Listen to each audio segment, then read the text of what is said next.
For our St Andrews is Mrs Nic here with this morning's assembly, and this morning we're going to be finding out about a very important date in the Christian calendar called Lent.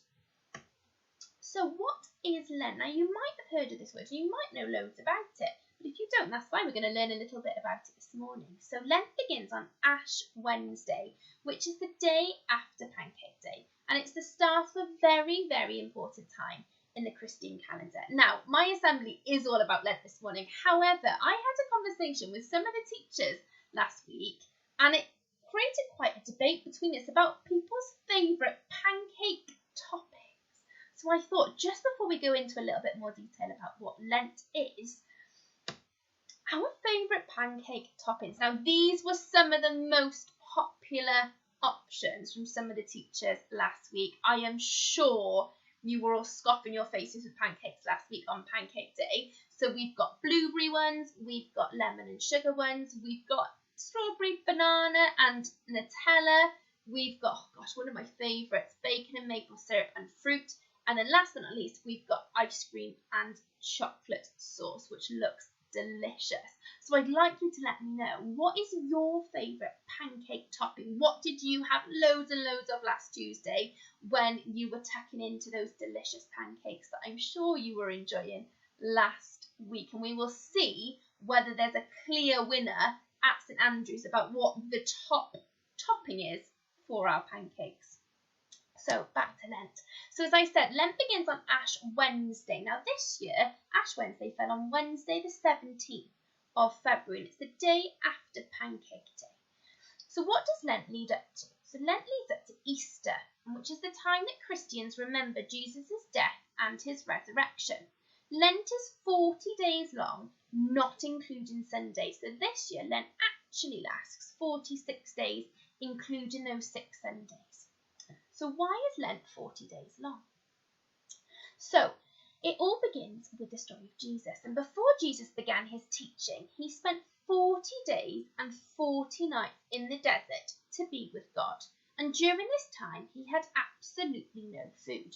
And whilst Jesus was in the desert, the devil appeared trying to tempt Jesus.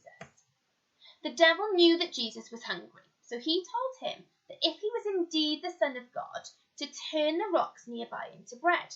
The devil knew Jesus would be able to do this, but Jesus knew it was a trap, and so told him no, and showing his loyalty to God.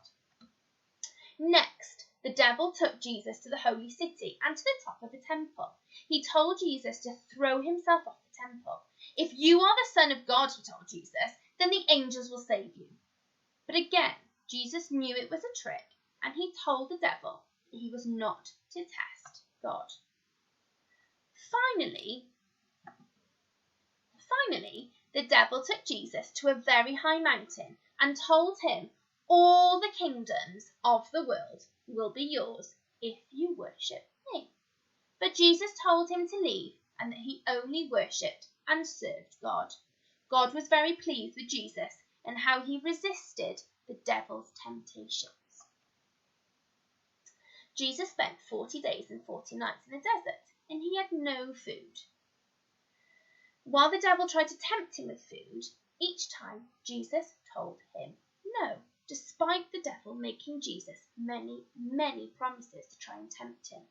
Lent lasts 40 days to remind Christians of Jesus' sacrifices when he was in the desert, and also of his refusal to be tempted by the devil.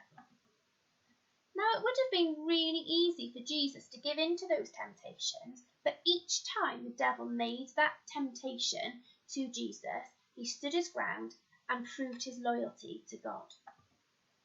So what do Christians do during Lent? In the past, Christians would give up all of their rich food and drink during Lent. So this meant all of their food, such as meat, eggs, fats and milk products, weren't eaten. People used up their rich foods before Lent began by making pancakes, and that's exactly why we have Pancake Day now. So what else do Christians do during Lent? So today, many Christians mark Lent by trying to give up something that they like. It might be chocolate or something like video games. They do this to remember Jesus' sacrifice when he was in the desert and to test their own self-discipline, to see if they can say no to temptation, just as Jesus did. So that giving up of something that you would find really hard to prove that you can do it. And lots of churches hold special Lent services during this time. So when does Lent finish? So Lent ends at Easter, when Christians remember Jesus' death on the cross and his resurrection. Now this year, Lent finishes on Saturday the 3rd of April, the day before Easter Sunday. Now, I said I was going to set you a bit of a challenge, and it's a bit of a tough one. You know I'd like you to kind of get thinking and explaining your points of view, so it's a bit of a challenge today. So it says, Lent is a time for Christians to remember Jesus' sacrifice and how he resisted that temptation from the devil. So I want you to have a think. If you were giving up something for Lent, what would it be? And what would you find really difficult to give up? So there's some options I've got on here. So I've got reading, one of my favourite things. You can see all my lovely books behind. One of my favourite things, I find that really hard to give up. Listening to music, dancing. I wish I looked as cool as that man.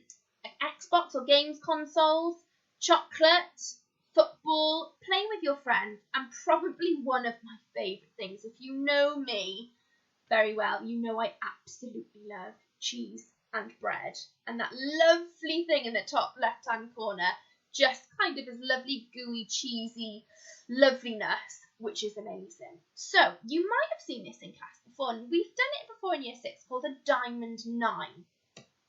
But for today we're going to do a Diamond 4 ranking, and basically what's going to happen is the box at the top is the one that you would find the hardest to give up. So out of those options I've given you, so we had cheesy bread, chocolate, football or sport, playing with friends, dancing, playing on a games console, reading or listening to music. You might have other ones as well that you'd like to add in. I'd like you to have a think to the top one. What would be the thing that you would find the hardest to give up for those 40 days and 40 nights? Then you've got the 2 boxes in the middle. So they're ones that you would find quite hard to give up, but you think you might be okay doing it. And then the bottom one then is the one that you'd be like, that's probably what I could give up quite easily, and it wouldn't be that tough. So you're not really showing a lot of self-discipline, because it'd be something that you would not find that tricky to give up. So this is my one, and I'd love you to share with your teachers what your Diamond 4 ranking would be. So which one would be your hardest one to give up, all the way to the one that you'd find the easiest to give up. So this is mine. I had to think quite hard about this. So the top one, I think because we're now in our 3rd lockdown, I miss playing with my friends so much. So the minute lockdown is finished and I can see my lovely friends and actually see them in person and not on a screen, that would be the thing I think I would find really hard to then give up. My next 2 I've got in the middle. Reading, as I said, is one of my favourite things to do, and over half term I've managed to get through loads of books, which is amazing. And one of my favourite foods, that cheesy garlic bread, lovely deliciousness in the middle by there. And then the thing I'd find the easiest to give up would be playing on a games console, only because I don't do it. It's not something that particularly interests me, so that's probably the thing that I'd find the easiest to give up for Lent, because it's something that I don't really do normally. So hopefully this morning you have found out a little bit about what Lent is and how it is celebrated by Christians. I'm also really looking forward to hearing about what your favourite pancake toppings are, and the things that you would find the hardest to give up for Lent, and that would really show that self-discipline about what you would give up for those 40 days and 40 nights. I am keeping everything crossed. Next time we do an assembly, it will be in person. Fingers crossed. It'd be lovely to see your lovely faces, not behind a screen. Have a lovely day, and I will see you soon. Tabach chi.